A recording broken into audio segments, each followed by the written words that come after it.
Hello everyone. आपका CHG 3L के कुछ इंपॉर्टेंट क्वेश्चन दिए हैं जो ऑब्जेक्टिव बेस्ड हैं, तो प्लीज़ इसे गो थ्रू लीजिएगा एग्ज़ाम के पहले, जो आपके लिए बहुत ही हेल्पफुल रहेंगे। इसमें जो आपका इंस्ट्रूमेंटेशन मेथड जो है उसमें पूछ सकता है कि इंस्ट्रूमेंटेशन मेथड क्या मेजर करता है, तो वो कुछ फिजिकल प्रॉपर्टीज़ होती हैं जो उसे मेजर करता है। और उसमें जो इक्विवेलेंट पॉइंट होता है, मेन पर्पज़ होता है उसको डिटेक्ट करने का, जो इक्विवेलेंट पॉइंट होता है। इसमें 3 इंस्ट्रूमेंट मेथड होते हैं जो यूज़ किए जाते हैं। एक होता है कंडक्टोमीटर, एक होता है पोटेंशियो और एक होता है कैलोरीमेट्री। तो इन 3 जो ये इंस्ट्रूमेंट दिए हैं, इनका काम क्या होता है, जो हमारे यूज क्या होता है इंस्ट्रूमेंट का। जो कंडक्टोमीटर है ये कंडक्टेंस मेजर करता है, पोटेंशियोमीटर पोटेंशियल मेजर करता है, कैलोरीमेट्री जो होते हैं वो जो कलर होती हैं सोल्यूशन इंटेंसिटी का, उसको मेजर करता है। फिर ये जो इंस्ट्रूमेंट मेथड होता है ये बहुत ही एक्यूरेट वैल्यू देता है और बहुत ही फास्ट देता है, बहुत ही क्विक होता है और मोस्ट एक्यूरेट वैल्यू आपको देता है। तो ये इसमें पूछ सकता है कि तीनों मेथड में इसका क्या यूज है, या आपका जो इसमें जो ये जो कंडक्टोमेट्री है ये क्यों यूज करते हैं, या पोटेंशियोमीटर जो है ये क्यों यूज करते हैं, कैलोरीमेट्री क्यों यूज करते हैं। तो ये इम्पोर्टेंट है, तो आपको ये ध्यान में रखना होगा। और इनका क्या मेजर करते हैं, ये फिजिकल सॉल्यूशन की जो फिजिकल प्रॉपर्टी में होता है उसमें इसका यूज होता है, जिससे ये इक्विवेलेंट पॉइंट जो होता है उसको ये डिटेक्ट करता है। तो ये आपको ध्यान रखना पड़ेगा कि ये जो इक्विवेलेंट पॉइंट होगा उसको ये मेजर करेगा। तो ये चीज़ आपको ध्यान में रखनी होगी। फिर इसमें ये दिया हुआ है कि जो हमारा कंडक्टोमेट्रिक है, जो टाइटेशन होता है उसमें हम क्या होता है, तो ये जो कंडक्टेंस जो होता है सॉल्यूशन का, उसमें क्या होता है कि उसमें हम मेजर करते हैं जो वॉल्यूम दिया होता है फंक्शन का, and function of volume of titrant using conductometers. मतलब बेसिकली सोल्यूशन का कंडक्टेंस जो होता है उसको हम मेजर करने के लिए सोल्यूशन का जो टाइटेंट होता है वो फंक्शन ऑफ वॉल्यूम के रिस्पेक्ट में होगा, टाइटेंट का, और कंडक्टोमीटर यूज करते हैं। फिर एक ग्राफ जो होता है उसमें हम किसके बीच में प्लॉट करते हैं, तो ग्राफ जो हम प्लॉट करते हैं change of the slope of the conductance, मतलब जो कंडक्टेंस का स्लोप होता है एंड वर्सेस जो वॉल्यूम होता है कंडक्टेंस और वॉल्यूम के बीच में, और वहाँ पे इक्विवेलेंट पॉइंट होता है जो इंडिकेट करता है। वो आपका बुक में देखिएगा एक फिगर बना हुआ है, तो वो पूछ सकता है आपको इक्विवेलेंट पॉइंट। तो ये आपका कंडक्टिविटी टाइटेशन होता है, जो हम इसमें फंक्शन ऑफ जो वॉल्यूम होता है टाइटेन का, उसके रिस्पेक्ट में हम उसका कंडक्टिविटी जो यूज करके हम उसको मेजर करते हैं। कंडक्टेंस इसमें मिली वो पूछ सकता है, तो आप ये याद रखिए कि इसमें हम इसका कंडक्टेंस मेजर करते हैं।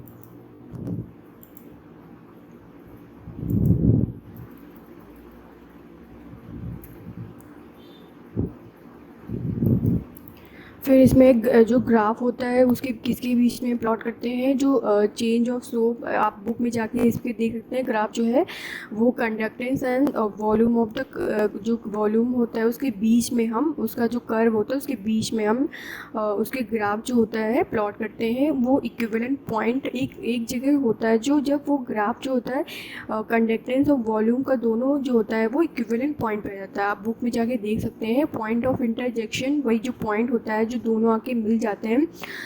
जो conductance curve for the titration having, उसमें क्या होता है एक्सेस ऑफ HCl जो कर्व फर्स्ट होता है, और सेकेंड वाला कर्व जो होता है excess of sodium hydroxide NaOH, वो इक्विवेलेंट पॉइंट होता है वहाँ पे जाके। दोनों ही कर्व फर्स्ट और सेकेंड दो को मिल जाते हैं दोनों ही, तो इक्विवेलेंट पॉइंट वहाँ पे आ जाता है।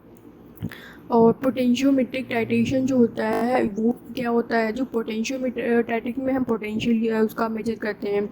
तो कंसंट्रेशन जो होता है उसमें सोल्यूशन का विच इज़ मेजर डिटरमाइन करते हैं। इसमें हम जो इलेक्ट्रोलाइट होता है ऑफ सेल का, हाफ सेल का, उसमें हम एक इलेक्ट्रोड का यूज करते हैं, तो हम इससे पोटेंशियल मेजर करते हैं। Potential of the half cell जो होता है with respect to reference electrode, उसको हम मेजर करते हैं।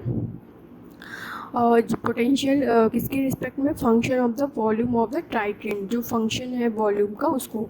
तो हम इसमें पोटेंशियल जो होता है half cell with respect to reference electrode उसको हम मेजर करते हैं। तो किसके रिस्पेक्ट में, function of the volume of the ट्राइट्रेन। Change in slope of the potential, जो पोटेंशियल हमारा चेंज हो रहा है जो वॉल्यूम, तो यहाँ पे पोटेंशियल वॉल्यूम होता है, वहाँ कंडक्टेंस होता है। तो बस इतना ध्यान रखना है कि जो पोटेंशियल और वॉल्यूम का जो कर्व होगा वो चेंज होता रहता है। फिर वो एक पॉइंट आ जाता है जहाँ पे वो एक एंड पॉइंट होता है, उसको बोलते हैं एंड पॉइंट।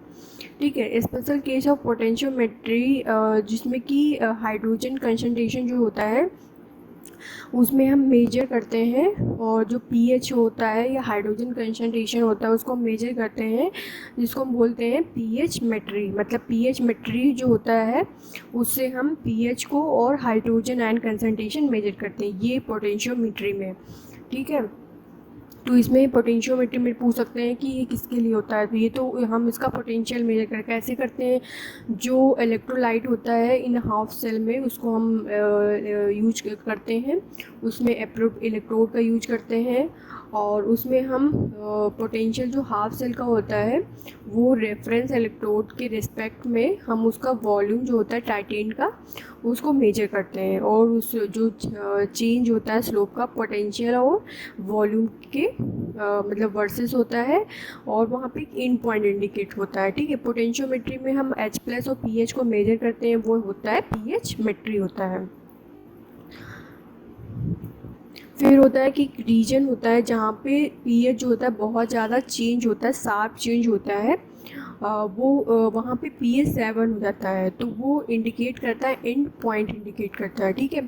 फिर होता है कैलोरीमेट्री, ये थर्ड मेजरमेंट है इंस्ट्रूमेंट का, कि ये बेस्ड, ये पूछ सकते हैं कि किस पे ये बेस्ड है। तो ये absorption of light of suitable wavelength, मतलब जो हमारी लाइट है उसको जो एब्जॉर्प्शन होता है उस पर ये बेस्ड होती है of suitable wavelength bye given solution.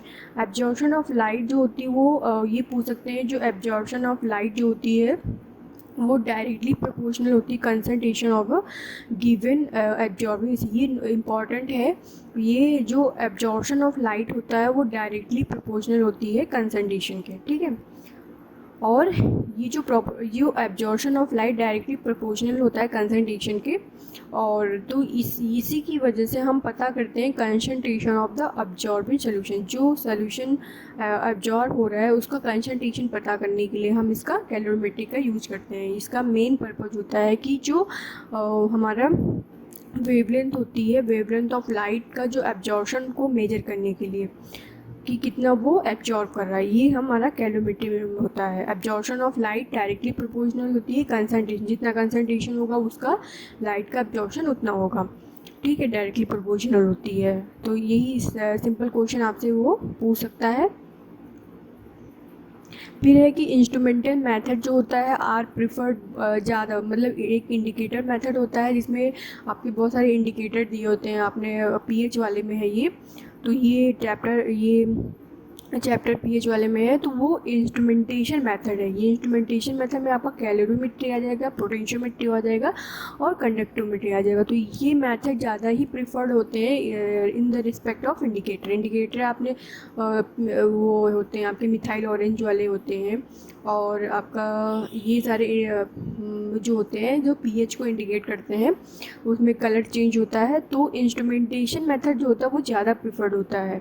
ये इम्पॉर्टेंट है, क्यों होता है ये, इसके ट्रू फॉल्स में या आपके ऑब्जेक्टिव क्वेश्चन में आ सकते हैं, क्योंकि इसमें कंसंट्रेशन जो होता है बहुत ही कम होता है।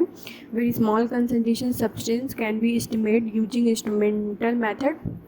तो ये सही है, ट्रू है। या ऑब्जेक्टिव में भी पूछ सकते हैं आपसे कि जो इंस्ट्रूमेंट मेथड होता है बहुत ज़्यादा एक्सपेंसिव नहीं होता है, तो ये फॉल्स है क्योंकि बहुत ज़्यादा एक्सपेंसिव होता है।